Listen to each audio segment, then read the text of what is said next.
All right, so let's take a minute. We're going to work today on circumference and arc lengths of circles. So a lot of this you're very comfortable with. You've done circumference before, so you know probably already the formulas for circumference, which are the circumference is pi d or the circumference is 2 pi r. The diameter is twice the radius, so we know these are actually the same formulas because 2 times the radius equals the diameter. Pi is something that we've used for years. You've probably in middle school used 3.14 for pi. In high school, we use the calculator button when we put pi into the calculator. So you can see pi is right here under the clear button. Let's see if I can get it up there. Right here under the clear button. So if I hit second and that button, I can see the pi symbol, and it gives me as close as we know for the decimals. Pi doesn't end right here. It actually goes on indefinitely. So we use the button, sorry about that, we use the button instead of 3.14. But a lot of what we're going to do today is not going to involve using that pi button on the calculator. A lot of what we're going to do today is going to be answering in terms of pi. Okay, so we're going to look at this first example and we're going to see what it means to answer in terms of pi. So we're going to find the circumference of a circle with the radius of 10. Since we know the radius, we're going to use the formula circumference equals 2 pi r. We're going to plug in the 10 for the radius. And this is where answering in the terms of pi comes in. When you answer in the terms of pi, you don't put the pi into your calculator. You do all of the math without using the pi, and then put the pi onto your answer at the end. So in this example, we're going to multiply the 2 times the 10, which is 20, and then the pi just transfers over. So my answer is 20 pi. When you're using pi, being able to answer in terms of pi is crucial. Okay? It keeps your answer accurate and complete all the way through till the end. And your final answer, if possible, will still be in terms of pi. So the circumference of this circle with a radius of 10 is 20 pi. All right. Example 2 has us working backwards. I want to know what is the diameter when the circumference is 24. Okay. So if the circumference is 24, we have our formula that circumference equals pi d. I'm going to use this formula because I'm looking for diameter. I'm going to plug the circumference in. So I have that 24 equals pi d. And now I'm ready to solve for the diameter. So divide by pi on both sides. This is a situation where you'll want to put the pi into the calculator using that pi button. So I'm going to put 24 divided by pi, and I get 7.64. So the diameter equals 7.64. Let's put our units on here. Meters, centimeters. I just forgot them the first time. Okay? So answer in terms of pi. You'll notice at the top of your worksheet today that it says answer in terms of pi. Okay, so make sure that you do that.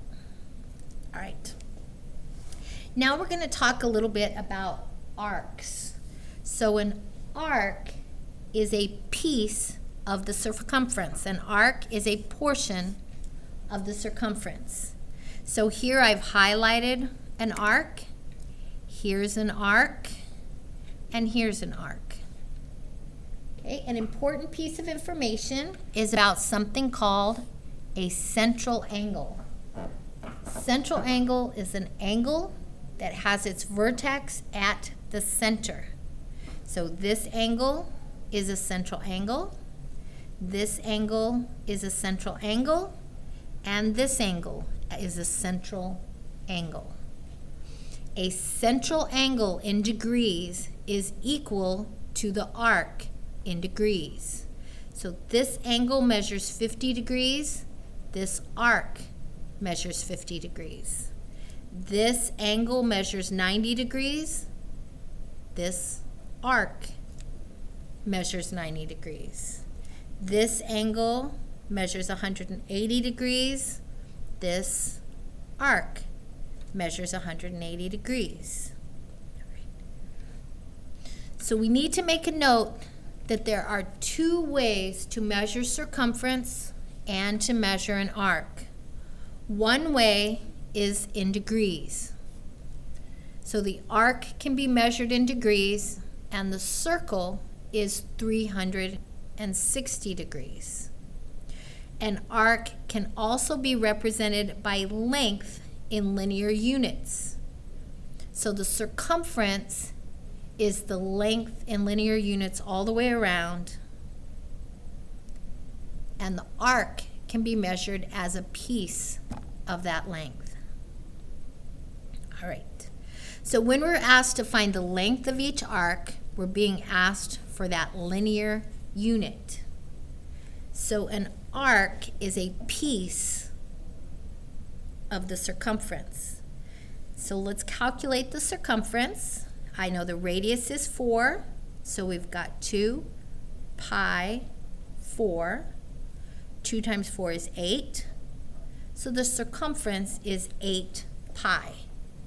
Okay, all of these are the same, so the circumference for all of them is 8 pi. All right. In this case, I only want a piece of the circumference. So I'm going to show you how these two are going to be easy. You probably could have figured them out yourself, but I want you to still look at the method that I'm using to find that piece, because we're going to use that method over and over again for other things as well. Okay. So I want this arc. I'm going to go ahead and call this arc AB. This is how I would write it, arc AB. And it's going to be not the entire circumference, but a fraction of it. So I'm going to say I want the circumference, and I'm going to put the fraction of the circumference that I want. So this arc is 180 degrees out of 360. Okay, so let's go ahead and use our calculator, and again we're going to answer in terms of pi. So we're not going to enter pi into the calculator. We're going to do 8 times 180 divided by 360, and our answer is 4 pi. Now that's no great mystery. You know that this arc is half the circumference. 4 pi is half of 8 pi. But I still want you to learn this process. Okay? All right. So let's call this arc CD. So arc CD is a fraction of the circumference, and the fraction for this arc is 90 degrees out of 360. I'm going to grab my calculator, and I'm going to enter 8 times 90 divided by 360, and I get that arc CD length is 2 pi. Again, not a mystery, because this is a quarter of the circle and this is a quarter of the circumference. All right, this one's a little more, you'll see how this process we need to understand. So we're going to get this arc, let's call it PQ. Okay, so arc PQ is a fraction of the circumference. The circumference is 8 pi. The fraction for this arc is 50 out of the 360 degrees. So I'm going to grab my calculator. 8 times 50 divided by 360. And we could put 1.11, but I'm going to go ahead and put it as a fraction. So 10/9. So length of PQ is 10/9 of pi. Okay? All right. So you can see that we could have figured this out without assistance. 4 pi is half. 2 pi is a fourth. But when you start getting 48 degrees, 37 degrees, you're going to need to know this process. Okay? I went ahead and put down at the bottom for you the arc length corollary, which is the deductive reasoning that we know this is true. The arc length in ratio with the entire circumference is equal to the arc measure in degrees over the entire circle in degrees.